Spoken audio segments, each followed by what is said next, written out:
Thank you everyone for being here. And I am Giulia Sofia Sarno, researcher at Istituto Affari Internazionali. And we have here today João Porto and Alexandra Cunha, who will be the leading discussants today.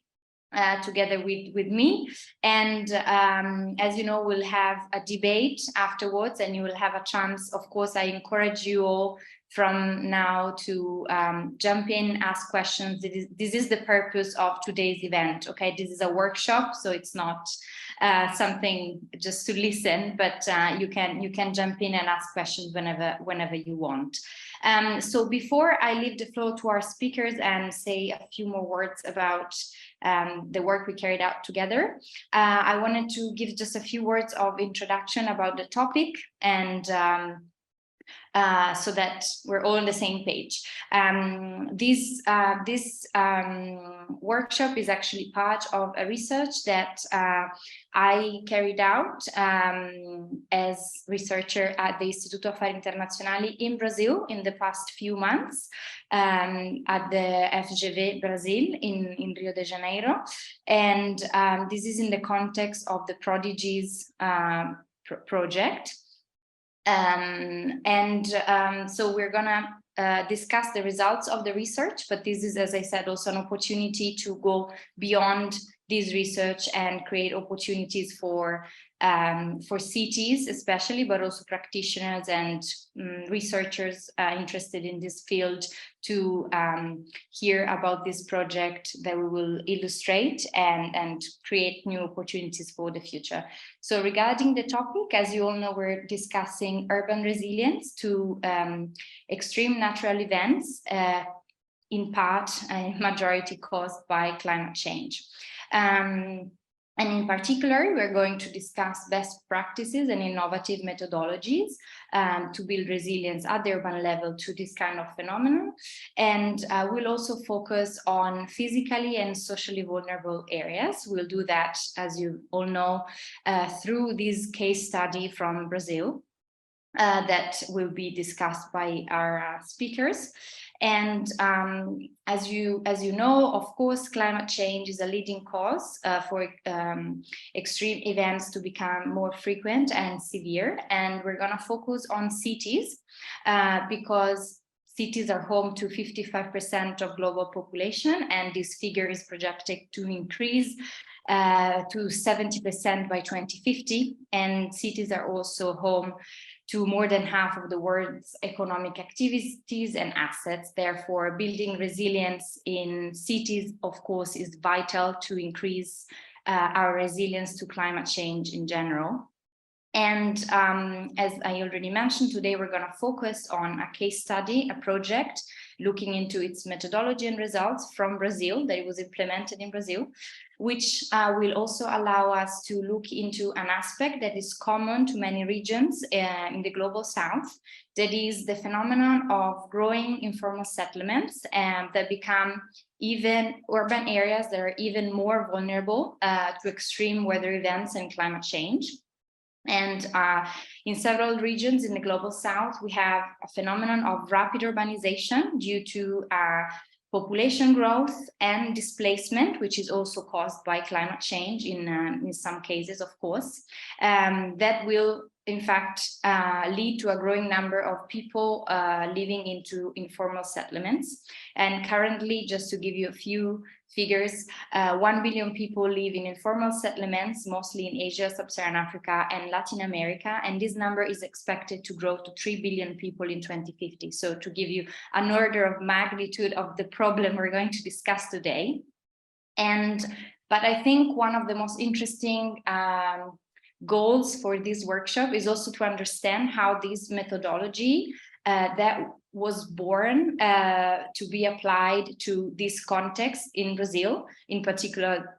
Those are called favelas or communities. So these particularly vulnerable areas in Brazilian cities can be applied. So this methodology can also be exported somehow to other contexts in the so-called global north. So we're going to also look into how this methodology can be applied to European cities that have social and physical vulnerabilities, of course, with different characteristics and different dynamics, but this methodology can still be relevant. And so I think this is one of the main goals for today, and also to understand, of course, how this methodology can be applied beyond flooding, that, as we're going to hear, is the main natural event that this project has tackled in Brazil, but also to expand it to other regions of the world.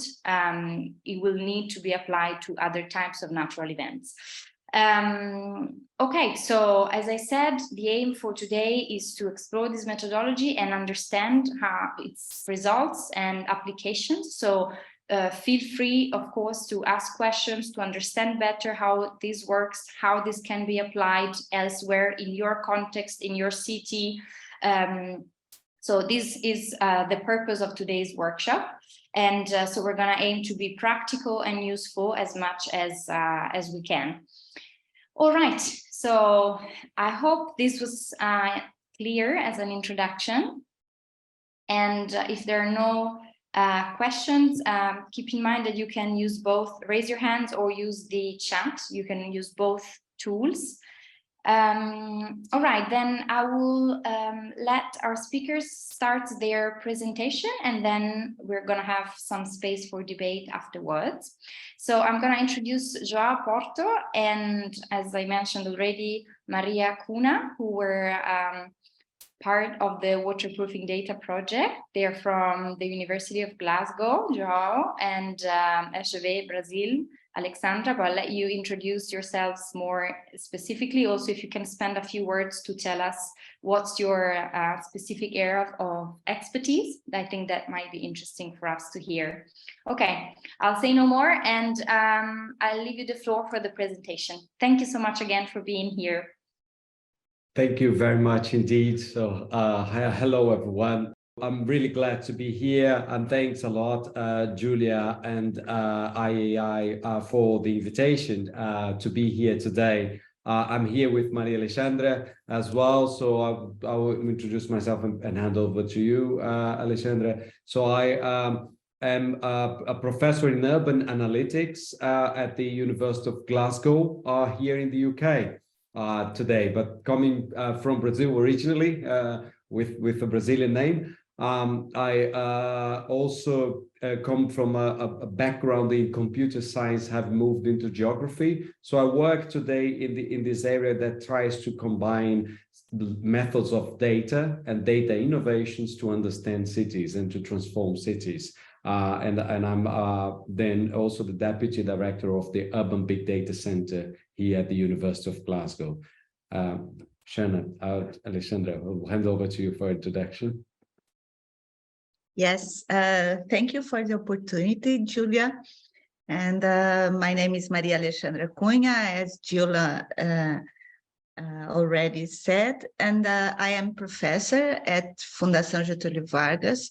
I'm working in the public administration department, but my area, my research interests are on digital government, but more recently I've been working in smart cities and disasters and floods with this project. Great. So it's my pleasure to talk about waterproofing data, which is this project that we had. Is an international project where I had the pleasure to be the principal investigator alongside Maria Alexandra in Brazil and Professor Alexander Zipf in Germany as kind of like the co-applicants. So my goal today is to introduce you a bit of the context of this project. I will go, start very briefly, because I think, Julia, you did a great job in doing the introductions and the background for this project today. and I will talk very briefly about the currents and relevance of this problem. I think, you know, we now really are seeing that floods are a global problem, right? So with the extreme weather events being more frequent and more severe. I have two pictures here, one from Brazil, one from the UK. Both have floods, you know, where I work now in the UK, in England and Wales. We had in February this year, very, very severe heavy rainfall from Storm Franklin caused a lot of damage. But in Brazil, this usually translates, unfortunately, into more than damage in properties and also fatalities. So this year alone in Brazil, we have more than 400 deaths due to floods, which is really an alarming number. And that is due to floods and flash flooding and landslides. And you know, this became, we just realized this became very current today, because Maria Alexandra is now in Brazil, in Santa Catarina, in a state which is suffering at this very moment from flooding, very severe flooding as well. So as you can see, this is a very concerning issue in Brazil.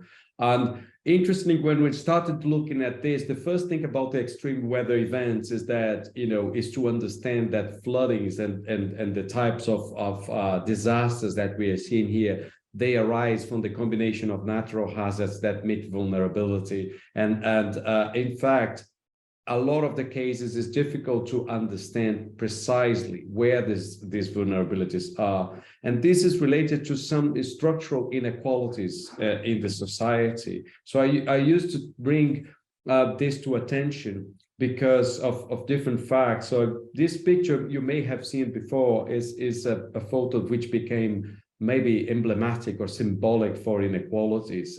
It comes from the city of São Paolo and shows two very contrasting realities.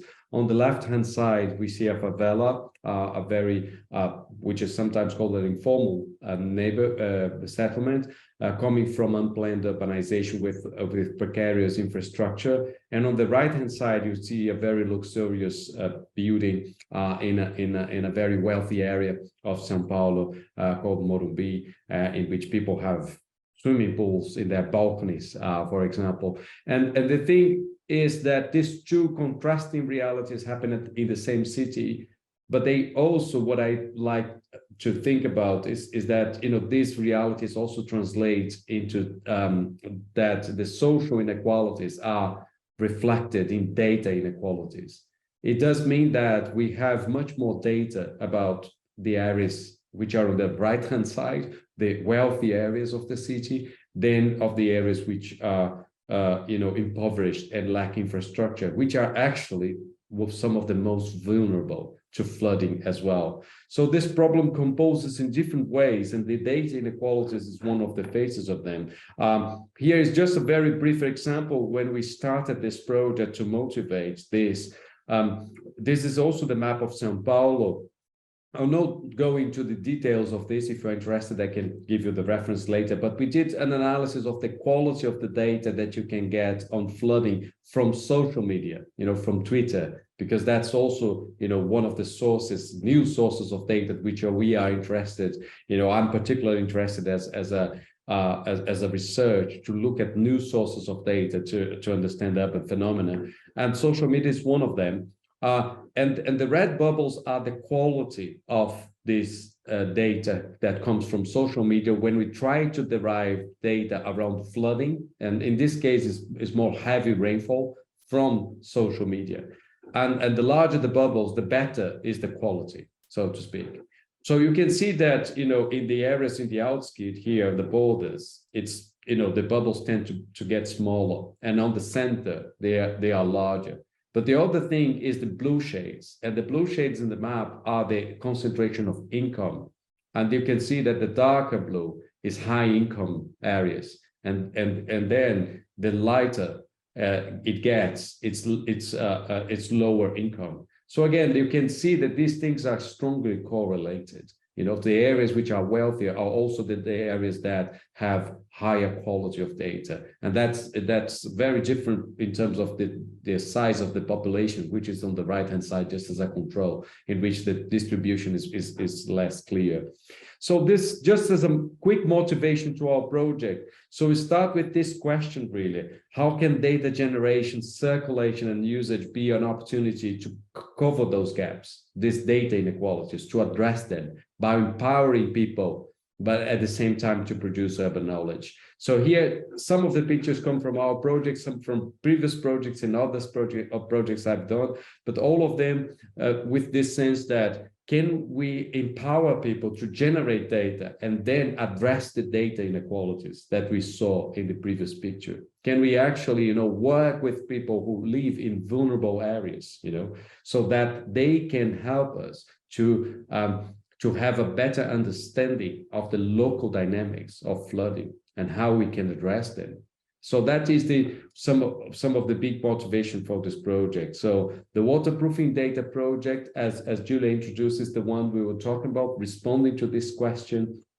It was an international project in which we did from 2018 to and finished very recently in June this year, in 2022. The central question of the project is really how to rethink flood data production flow to enable transformations to build more sustainable and flood resilient communities. And this project it was an international consortium led by us, by me at the university. I started the University of Warwick and had a number of colleagues working with me there. And then I moved to the University of Glasgow, and then FGV in Brazil, where Maria Alexandra is based, leading the team there. We have SEMADEM, which is the National Early Warning and Disaster Monitoring Center for Brazil, who are also important partners in this project, and the University of Heidelberg in Germany, as well as the main kind of like academic partners. But we also had a number of cooperation partners.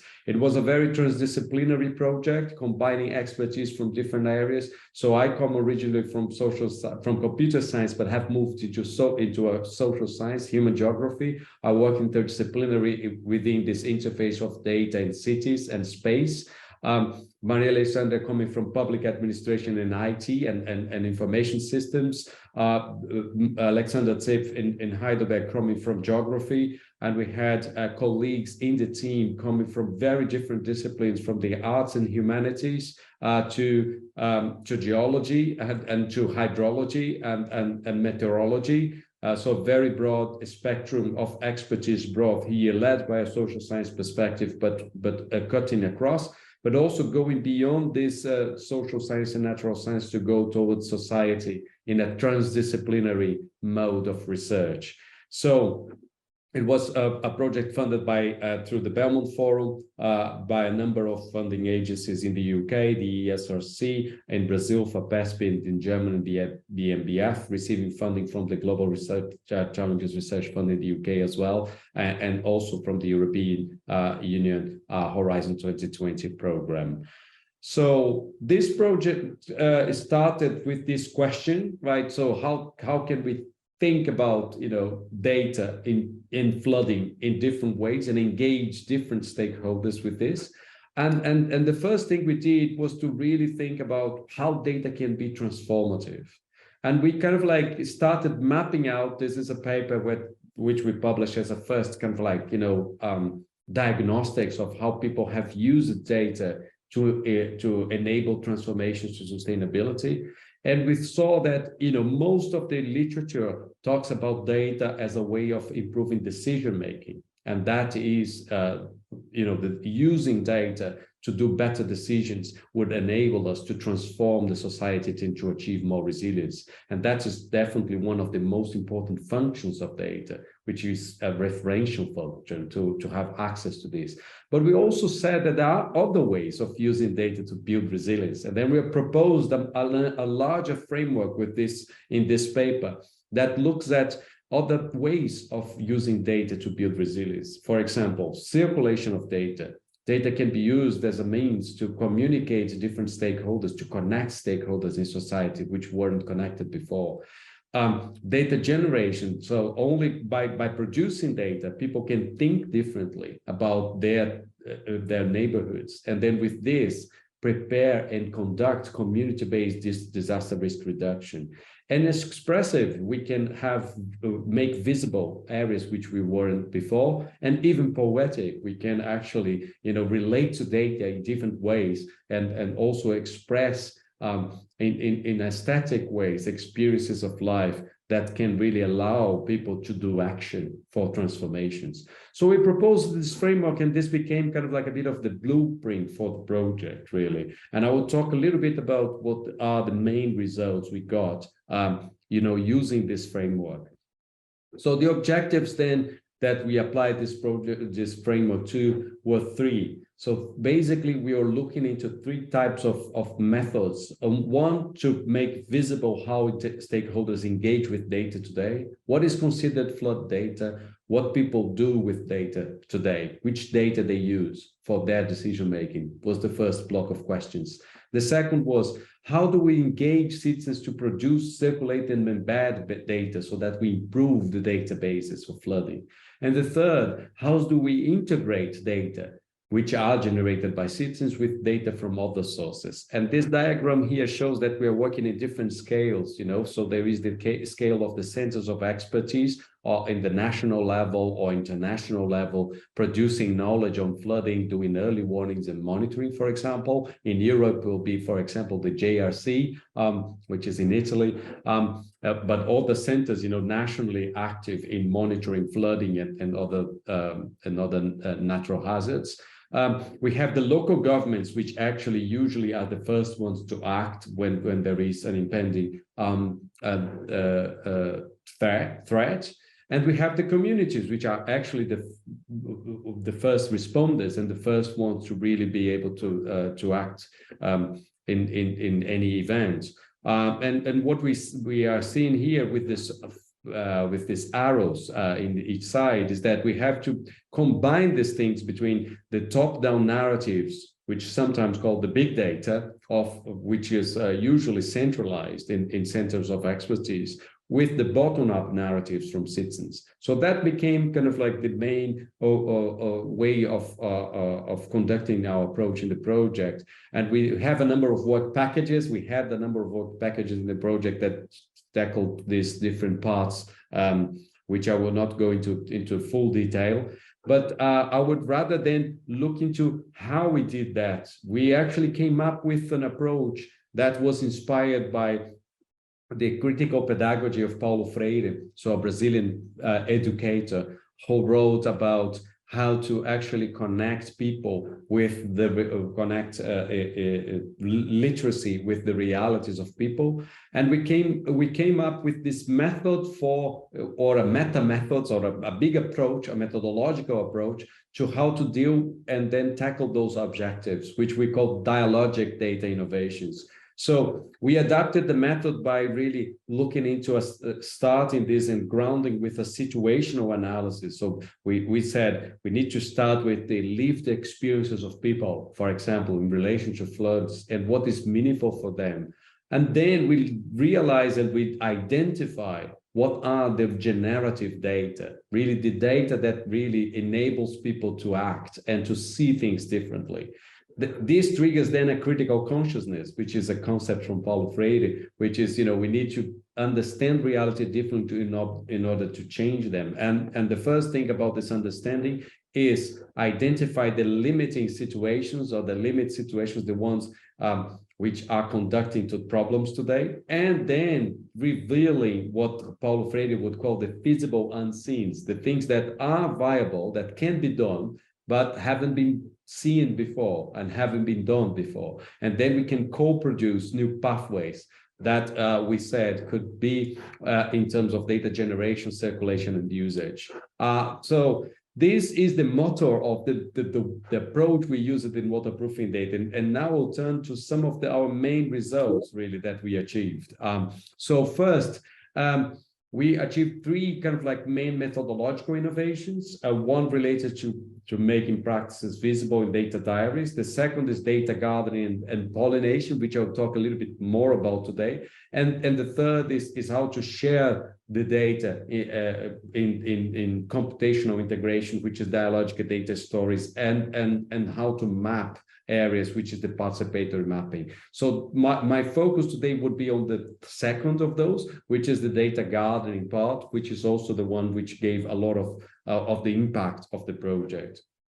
So the data gathering started in two initial areas. We started working in Brazil, as you can see here, and as you know, it's a huge country, and we started working also with very different realities. We worked in two cities, São Paulo and Rio Branco. São Paulo, we worked in a neighborhood called Emboimirim. You can have a sense here from some pictures, as Julia said, is an informal settlement and an area, an impoverished area, which has precarious infrastructure, but it's a district of this big city of São Paulo, which has around 20 million people in the metropolitan area. But this neighborhood has 100,000 population, and we're working in Rio Branco, which is a very different city in the Amazon region, which has a 300,000 population, and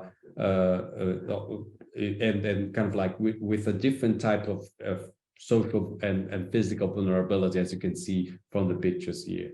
So in these two areas, we developed what we called a method for engaging the communities, which really uses different methods here. So we combined a method such as flood memories and oral history with the community, trying to really understand the memories and digitize them. And this became actually a series of short video documentaries, which are very interesting and openly available. And I can send you the link to later on to those interested.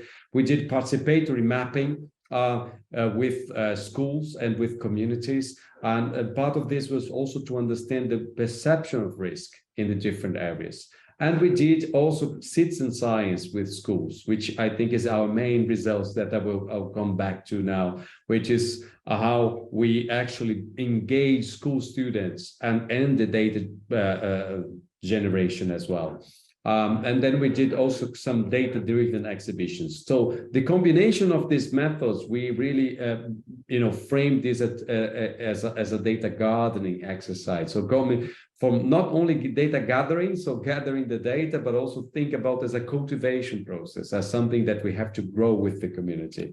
And that led us really to a process of spreading this, results to a wider set of stakeholders, which we call pollination. To continue the metaphor, we need to bring the seeds to a wider set of stakeholders. And for these, we developed a teacher's guide and a model school curriculum.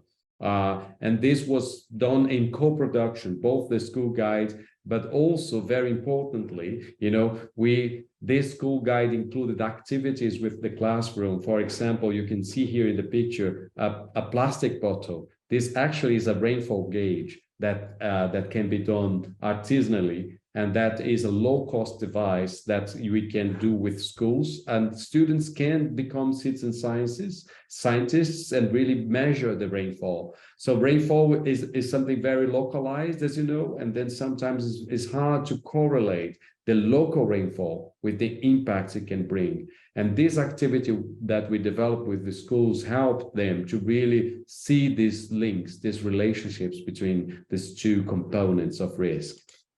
So to support this data collection, we also developed a mobile application, waterproofing data mobile app. And this was done, this was a bit quick. So, these are the different screens of the app. So students can record here flooded areas, but also record the measurements they do with the rainfall gauges locally. And then they can also see what others are recording in their region, and see also official data which might be available for that region coming from official data. So we did this, and now coming to the kind of like final part of the presentation with the outcomes, really. This pollination phase was conducted with 21 pollinators, which were seconded school teachers or local civil protection agents who worked with us for an intense pilot trial of the app and the curriculum in 9 cities in Brazil. And here you can see the 9 cities in different states, in different regions of Brazil here. And interestingly, we got a really very interesting response. So in the map on the right-hand side, you can see is the amount of data generated by these pollinators after our trial. We actually have today in the platform more than 360 citizen scientists spread over 24 partner schools and 16 civil protection agencies. And they have, at the moment, produced more than 7,300 reported records, which it was an impressive number. And we also measured how much this influences the perception of risk. And what's very interesting is that we did a kind of like a survey before and after, and the results were very significant for an improvement of flood risk perception. At the same time, we can produce good data and new data and cover the data gaps, but we can also improve risk knowledge with these activities. And we've received some nice media coverage with this, and that's why we got kind of like a bit of the dimension I've shown. So you've seen in different areas of Brazil, and they reported of that, and this was particularly a widespread in the past rainfall season, which is starting again in Brazil now, as I said in the beginning. And we also generated a portal, a dashboard, so that you can see the data. You can, I will leave the URL for you to consult later.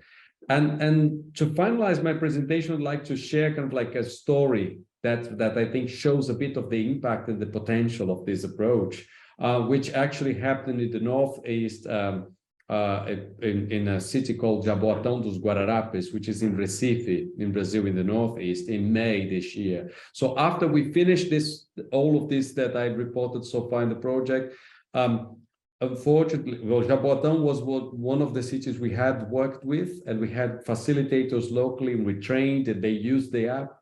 And the project finished in December with them. But they kept using the app, and actually, unfortunately, in May this year, there has been a big disaster with heavy rainfall there. So 91 people died in this city only. And we then came back to see whether the activities we have done had been useful somehow.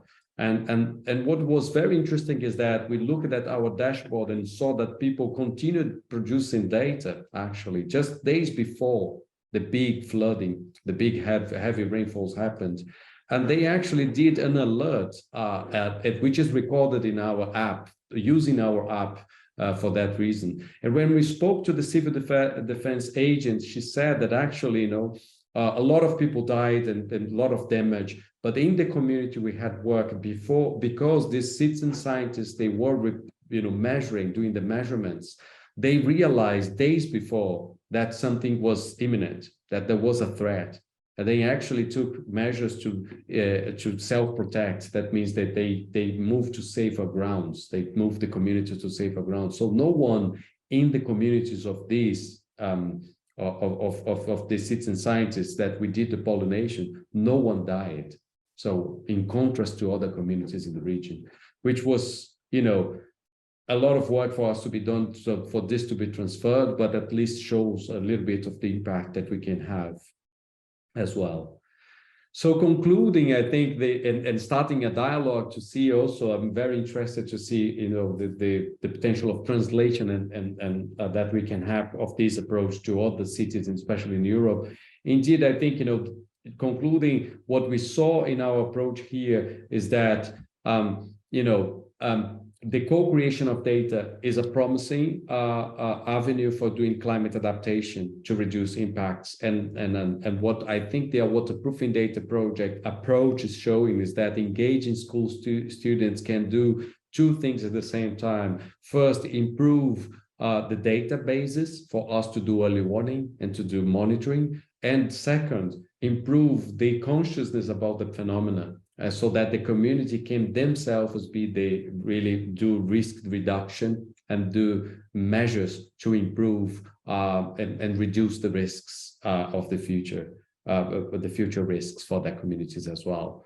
So with this, I think I'll stop here, leave later on, I think, access to this, Julia, for all interested. We have a number of publications and policy briefs, which summarize a bit of our experience as well. And yeah, I'd be glad to take questions.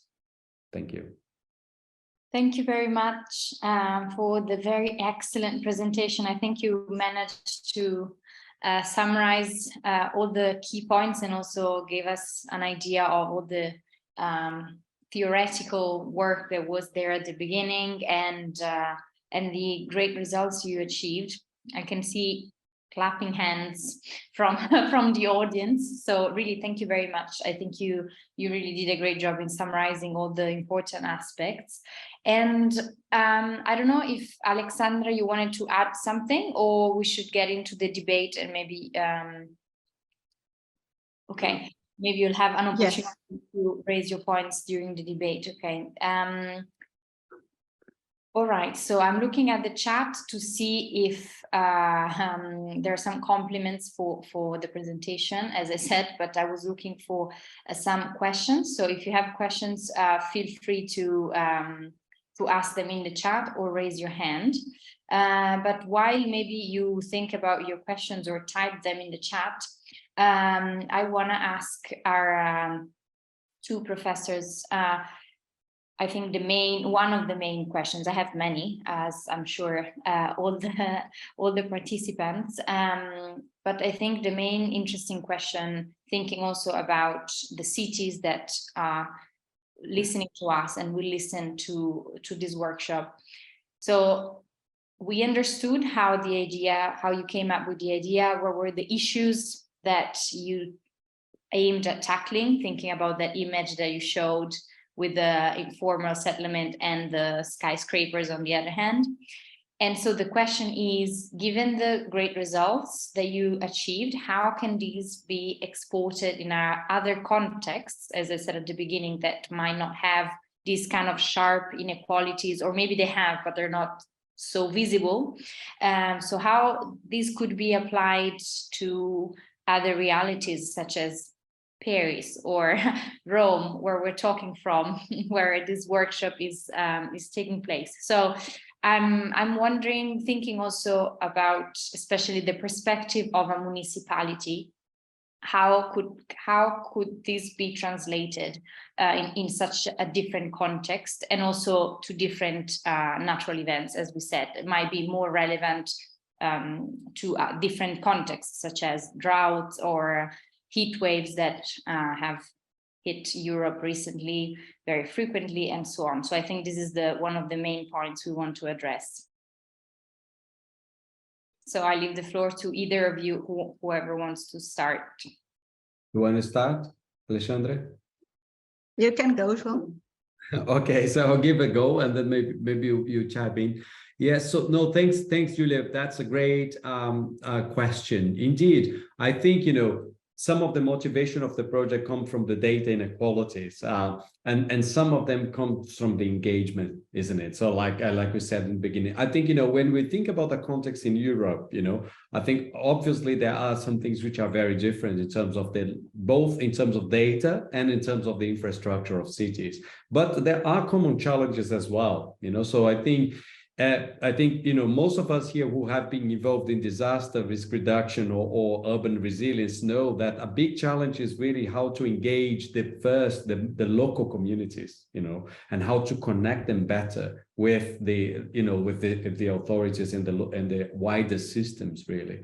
And even if we have much more data in the global north or in Europe, in the UK, we don't have data about everything. So there's still relevant data gaps, and some of the data gaps come really from the very hyper-local nature of these kind of like these heavy events, extreme weather events.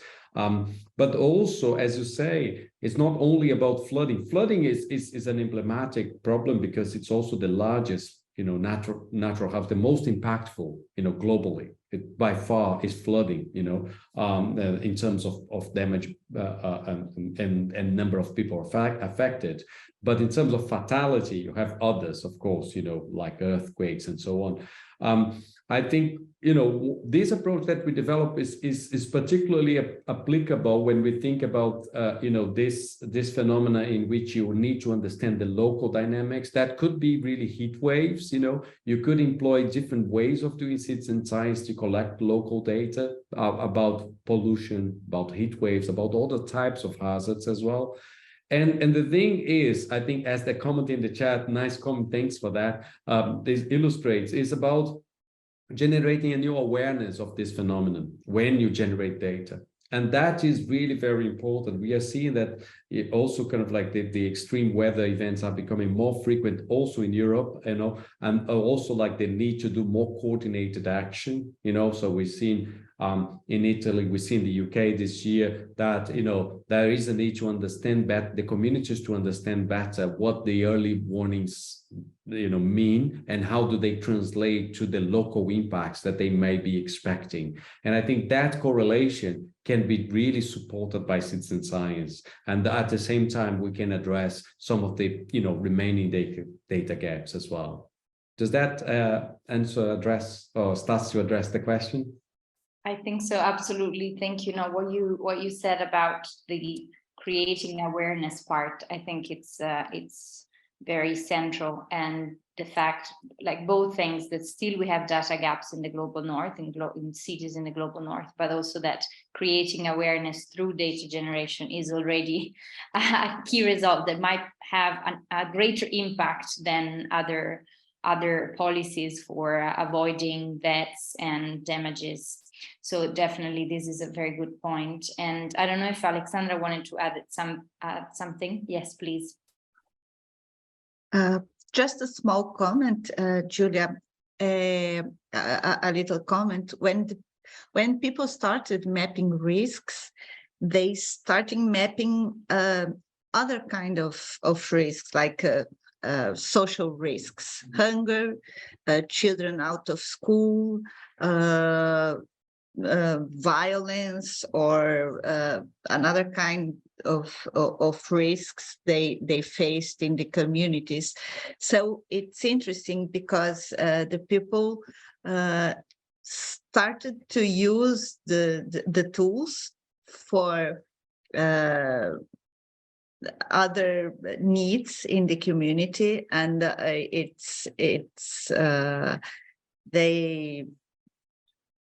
they learn and they use for their own lives. Sure, indeed. And thank you. I'm looking at the chat. If anybody has questions, please feel free to ask them. Otherwise, it will just be me asking questions, even if they were collected by cities. Still, I don't want to take the whole space. But if you're still thinking about your questions in the audience, I definitely have some more. And in particular, I wanted to raise the point of digitalization. Prodigies, which is the project in which this research has taken place, aims at fostering sustainable development in the global south, especially with, let's say, a focus on the role of digitalization. And I think even if might not be the main central aspect of waterproofing data, I think there is still an aspect about the importance of digitalization.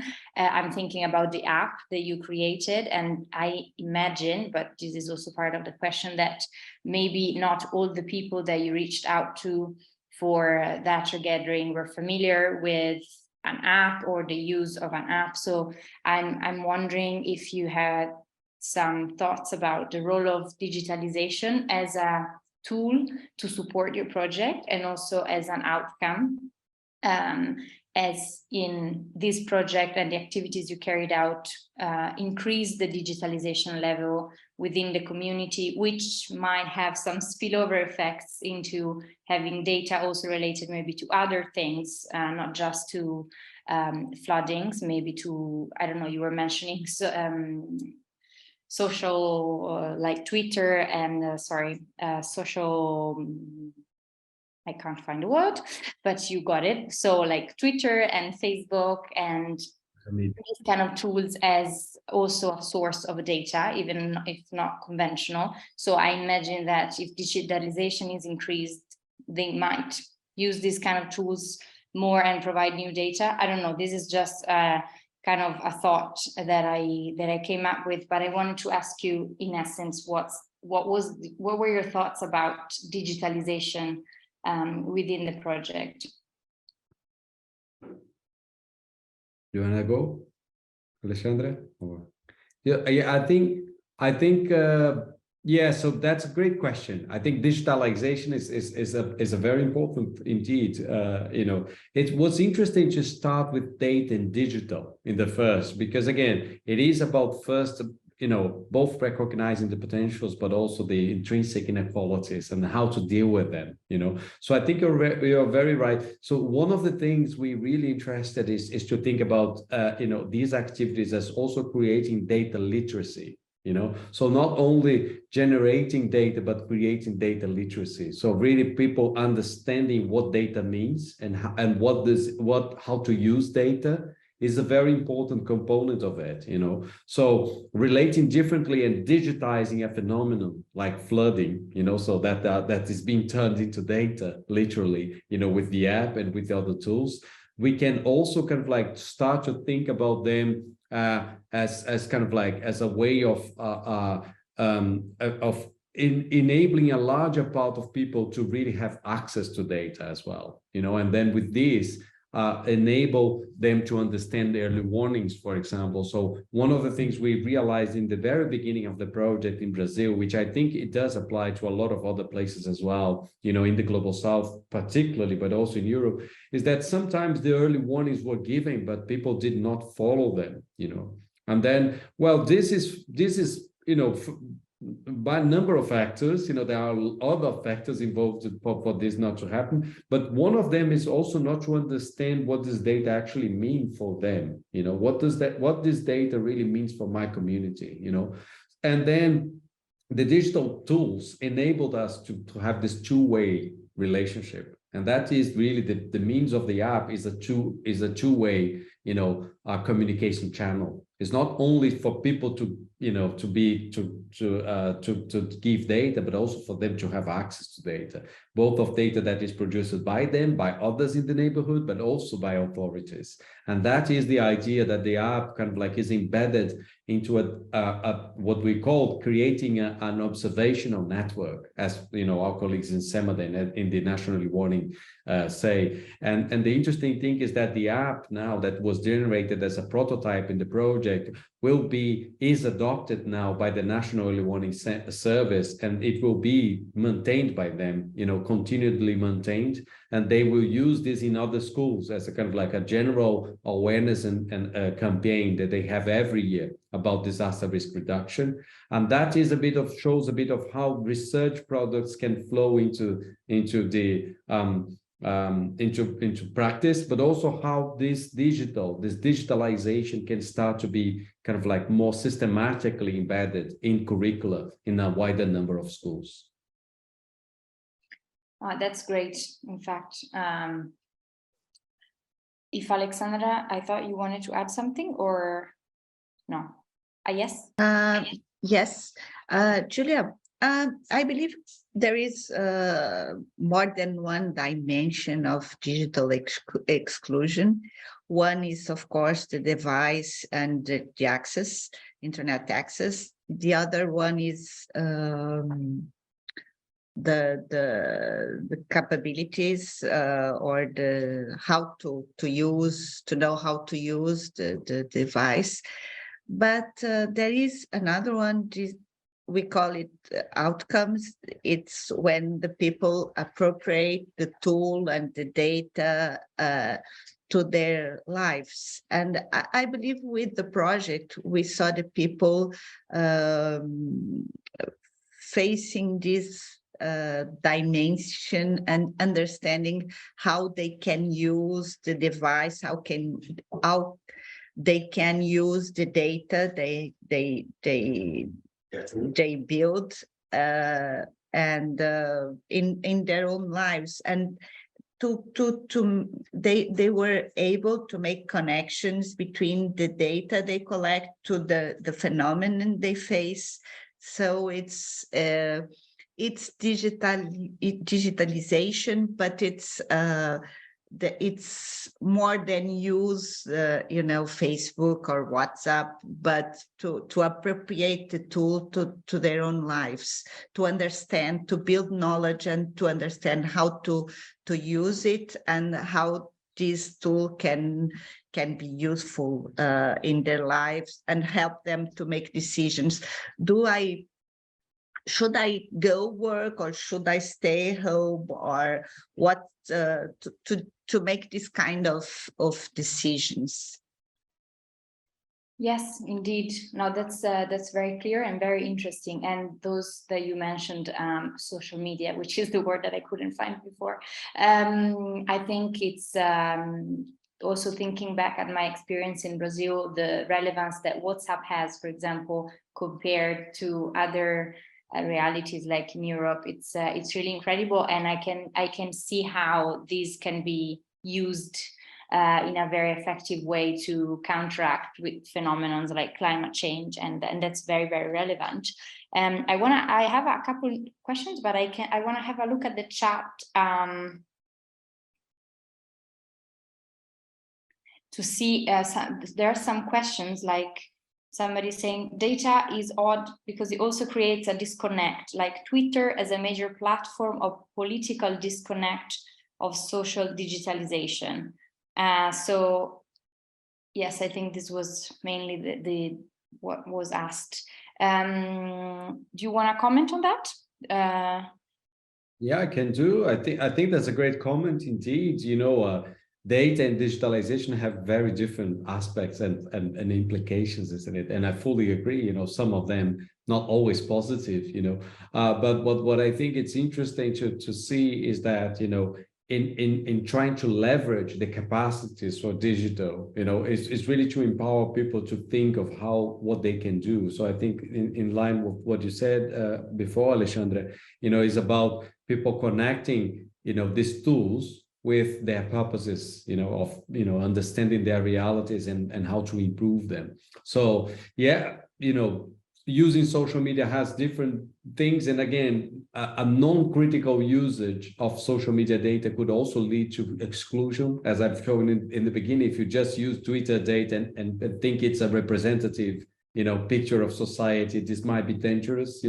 If you only trust Twitter as your source, or if it creates kind of like types of association which are extreme, this also happens. So I think we have all of these components in our digital world now. So I think our question from the beginning has been, how can we think about the transformative aspects of data, and how we can empower people for really taking advantage of these potentials? Now that's indeed very, very interesting, an aspect that we haven't discussed that much in our previous discussions on waterproofing data, but I think it's super interesting and also relevant for the Prodigies network that in fact looks at this digitalization aspect. All right, so then I'm also looking at the chat to see if there is any other, there are some comments, but not really questions. So I wanted to go back a little bit to what we said at the beginning of the debate about European cities, and thinking at the perspective that some of the cities discussed with me in previous situations. You mentioned some data gaps also in the global north. So very practically, if I were to be a city in the global north and we're interested in taking up on this kind of methodology and apply it to my context, me being a city in Europe. What kind of data gaps do you think it might be relevant to tackle, to address first, and to use as a gap to fill with methodology that was developed by waterproofing data? Yeah, thanks. That's a great question. I think really, the first thing, when a city thinks about, okay, engaging citizens with data, the first thing to think about is really that, deciding which data is very important and something that needs to be very carefully done, and the one thing I would say, one way of not doing it is just say, okay, which data I need as a city, and please get me that data, say just to the citizens. Unfortunately, that's still a lot of what happened in terms of citizen science, is that, people just say like, oh, I need this data, I'll ask the citizens and they will collect for me. I think what needs to happen, and what the proofing data really approach is showing is that we need to see this as a co-production, as a co-construction, as a dialogue.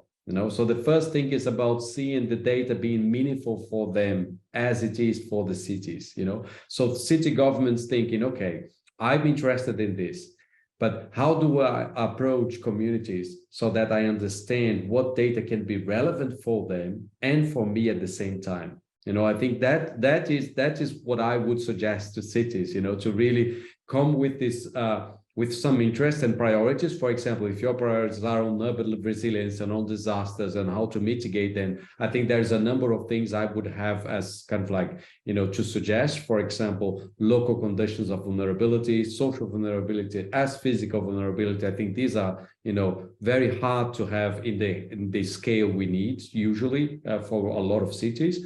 But I would say it is about finding the way of connecting, finding the right way. Well, one of the particularly good things in our project has been to connect with schools. Schools are fantastic because first we can connect to the younger generations, and they are also the future, and they, working with them is promising because of that. But also schools are kind of like an anchor for the community. And we have seen this a lot, that, that we use intergenerational activities with school students, talking to elderly people, understanding their perspectives and their experiences of past flooding, for example, which were eye-opening for them, At the same time, they are more tech savvy, the young generation, and they can kind of like translate to this easier to data. So we had, for example, contests of memories in which the young generator did their own videos, and then we have them filmed, and the memories of all the generations documented, but in a language that speaks to the younger people. So I would say, just to wrap up an attempt of an answer, really, I think, cities have to think about the priorities they have, but also have to think about the ways of engaging citizens that are meaningful for them with data. Yes, thank you very much for that. I think this is a very good answer. You definitely answered the question. And Alexandra, I don't know if you wanted to add something on that. Okay. Just a little comment. We had some elderly people collecting data and finding ways of contributing with the community, and very proud of themselves to contribute to this to the community. So it's interesting as well. Definitely, yes, I can imagine. All right, then I'll just ask you a very final couple of questions that were raised by the cities I've discussed your project with in the past weeks. As I see that from the audience, everybody's is listening very carefully, but not very brave in asking questions. So the two final questions are about, so on the one hand, you just mentioned the government of the city, right? So their perspective, you were saying, what data do I need, as if we're impersonating cities. If I were a city, what kind of data do I need? So thinking about their perspective, how do you think the kind of research you've done, the kind of results you achieved, can translate into policies, into strategies that the city government can implement. So how your research and your result can feed into strategies and policies that can be applied to the whole city. Oh, thanks. That's a great question. I think, we have seen some experiences really interesting in that regard, in terms of how, this approach can enable kind of like really changes in policy and in practice. Some of them is, for example, one of the cities we are working with, they started doing a program in every school of the city, and they changed the policy. For example, in adopting, we developed a school model curriculum of an optional course, which was exactly around flooding and data, so we developed this because a lot of the schools had optional courses, but the teachers didn't have good materials to use, to apply in the classroom.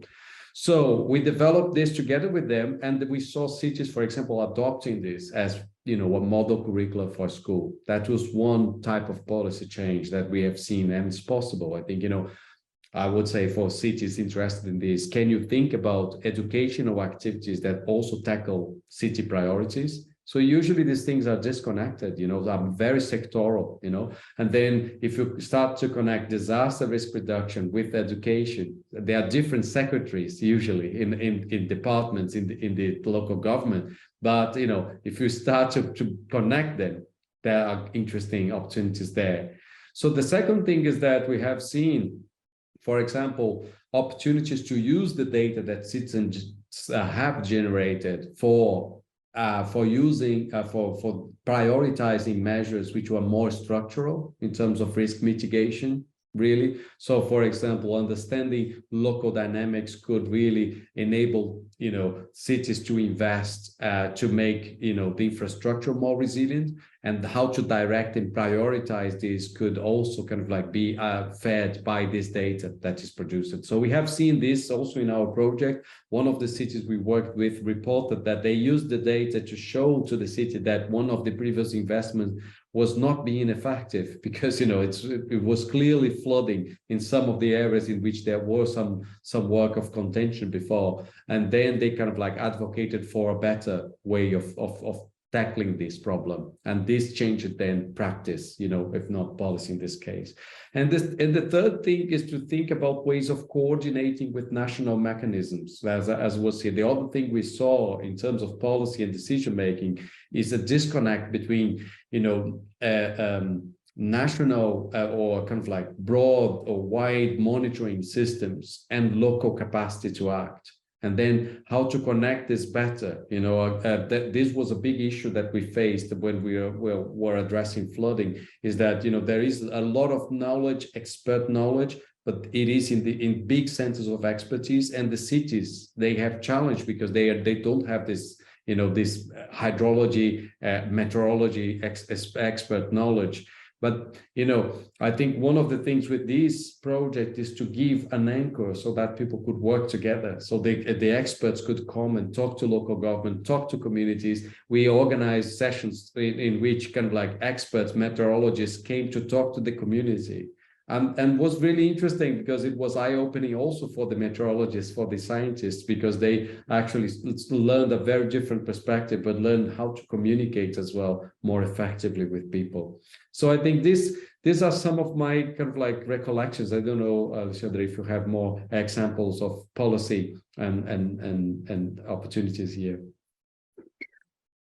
It's more a perception because I've been working with new models of governance and supported by technology, and it's really hard to put the government agents working with the communities and with the project. I saw the people from government really interested in the data, and they started to work with people and realized how important is this interaction based on data. So it's not a policy outcome, it's just a perception I got from the project, but I think it's important as well. Thank you very much. And okay, we're getting towards the end of our time availability, but I can see a raise. If you, João and Alexandra, have a few minutes to dedicate to this, thank you very much. We have a raised hand, so I wanted to give a chance to somebody from the audience to speak. So, sorry, I will pronounce your name wrong for sure, but Jukarel, if you want to go on with your question. Thank you. My name is Juskael, and I thank the audience, and I thank also the presenter, and I'm so happy to participate in this. And I think it's a great project, the project of an application of collecting data and share them. And I heard that the project has been thought and built thinking also of the Global South. On my point of view, the project is can be more available and can take all its potential in the Global North, where people can easily have internet and can easily use all the tools that are available in the Global North to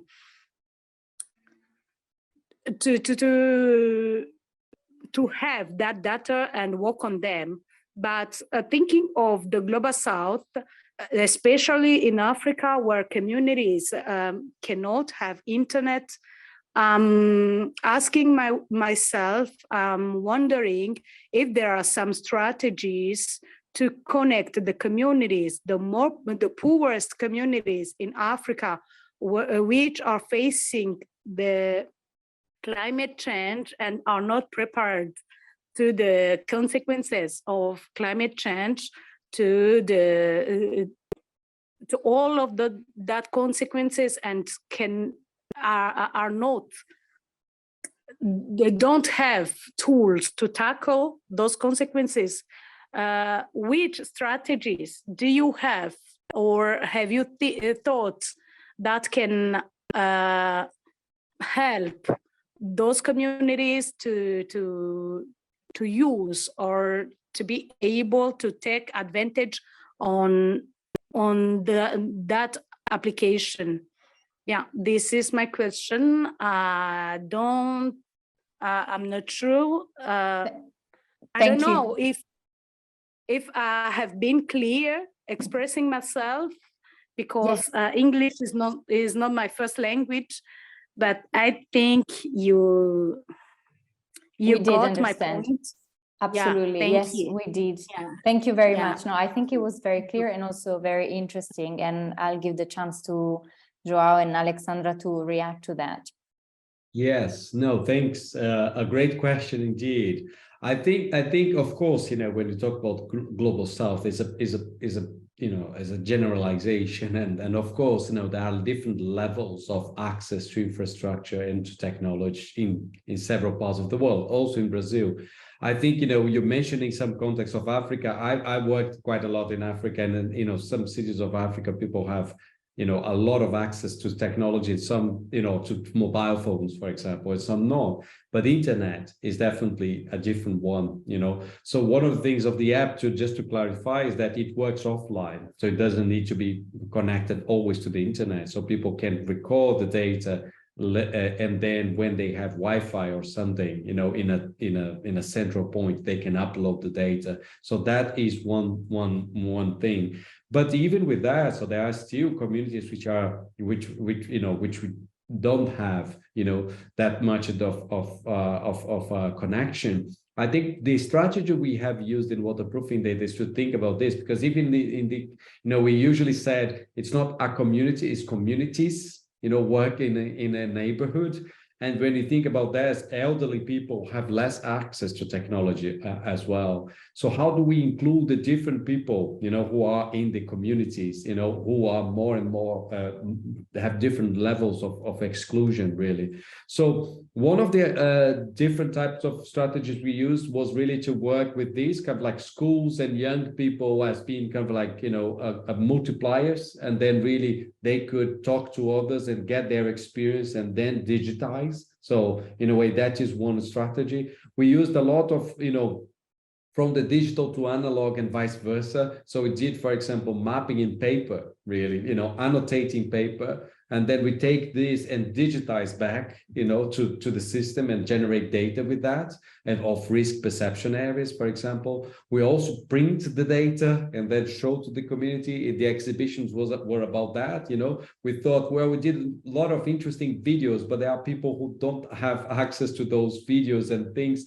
and data. How do we do that? Well, we print these things, we do postcards, we show people what is flooding locally by turning the digital into analog again, and then allowing the circulation. So I think your question is really valid, because there's a lot of communities around the world which are very excluded technologically. So I think we need to think about ways of connecting, both. I think two avenues would be to think about strategies that, have people enabled to do mediation and to really communicate back and forth, and then enable kind of like, them to be more represented in the data, for example. And the second is to think of strategies that can go from the digital to analog and vice versa, as I said, and then really kind of like leverage the knowledge, the rich knowledge of the community, and turn this into data. Thank you very much.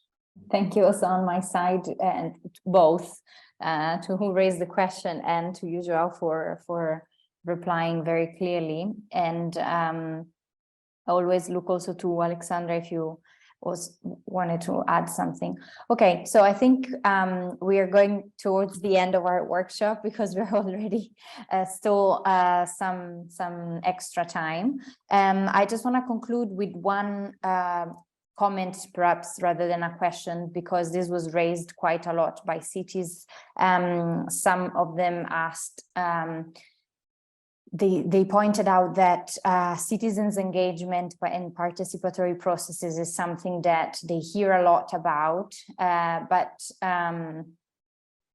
they raised the point about the fact that it's not always effective, that sometimes it's just a process that doesn't lead anywhere, and the feeling is that it's done just for the sake of doing it, and just to add that part to a project or a strategy or design policy, to say that citizens were engaged somehow in the design of that policy or project, but that they don't believe that there is really an added value. So I know that in waterproofing data, we talk more about co-production rather than consultation. And I think this is a very interesting point, because I had the feeling that when cities hear about citizens' engagement, it's a bit of a vague concept, and it starts to feel a bit like greenwashing in a way, but in another sense, but the same idea. So I think it's really important to go back to the added value that this can have, and also to the specific methodologies that can be used, like in your case, in waterproofing data, co-production of data, generation of data, creating a dialogue, and so on, as you said, and helping cities to understand that consultation and citizens' engagement can have some more practical methodological approaches, more clear ones and more impactful ones, maybe, as in your case. I don't know if you want to comment shortly on that, and then thanks. I think we can close. No, that's a great comment. Thanks, Julia, for that. Indeed, I think this was one of our main concerns, also, like, both things. So when people think about citizen science, sometimes it's more for the scientists than for the citizens, and when people think about citizen engagement, it's more for the government than for the citizens themselves. And sometimes just to to put a stamp. Oh, we did it. We did the consultation, we did the engagement, and now we can carry on and do what we wanted anyway. I think indeed there is this kind of like really tokenistic approach and top-down approaches, which are bad practice, and really that, in a way, in order to fully leverage what we are talking about here in terms of generating awareness, of engaging people, it is important to touch their lives, really. And that's why we came back to the pedagogy of Paulo Freire, because it needs to start with their situations, with their lives, really. If it doesn't speak to their ways of seeing the problems, really, then it's not generative. It's not really something that can have traction and change, So citizen engagement, that's perhaps one of the things, I would say, from lessons from our project and approaches. If it is not really touching people's lives and addressing their ways of seeing and being in the world, then it cannot really be effective, from a citizen perspective. And that's what we should really, change and avoid, from going from this consultation and tokenistic models to more kind of like engagement in the sense of a situated analysis or a dialogue, indeed. Yes, indeed, very interesting. Also on this point. And all right, so I don't know if Alexandra, you wanted to conclude on something on your side. Well, then I'll wrap up, because we already have like 20 minutes of extra time that we stole from our very kind speakers today. I want to thank you two very, very much. I think this was extremely informative and useful, and I hope this will lead to some ideas and possibly cooperation and expansion of this project and methodology, because I really believe it's a very interesting one and useful one that can be applied, as we discussed, also in other places beyond Brazil and in other contexts. So I really hope this workshop can be a first step towards scaling up this best practice and methodology. And so thank you very much again for the presentation, for your time, and for the debate. And thank you also to all of you who participated and who also stayed longer. I can see that everybody stayed until the end. So I think that's a good indicator that everybody was very interested, and also to those of you who asked some questions. I want to remind you that the event has been recorded, so the recording will be available if you want to rewatch it or send it to someone that you think might be interested. Please reach out to me. I can send you the link for the presentation. So if there's anyone or cities, municipalities that you think might be interested, please reach out. Sorry, I'm looking at the chat, but they're just compliments and people saying goodbye. All right, so I think we can conclude here. Thank you again to everyone, and I hope to see you again soon, and let's keep up the good cooperation and work on this. I think it was very fruitful. So thank you very much again to João and Alexandra. Thank you very much indeed to you, Julia, and to everyone. Thanks. Yeah, look forward to collaborations, very open. So thank you. Exactly. Okay. Well, I'll talk to you soon, and have a great day, everyone.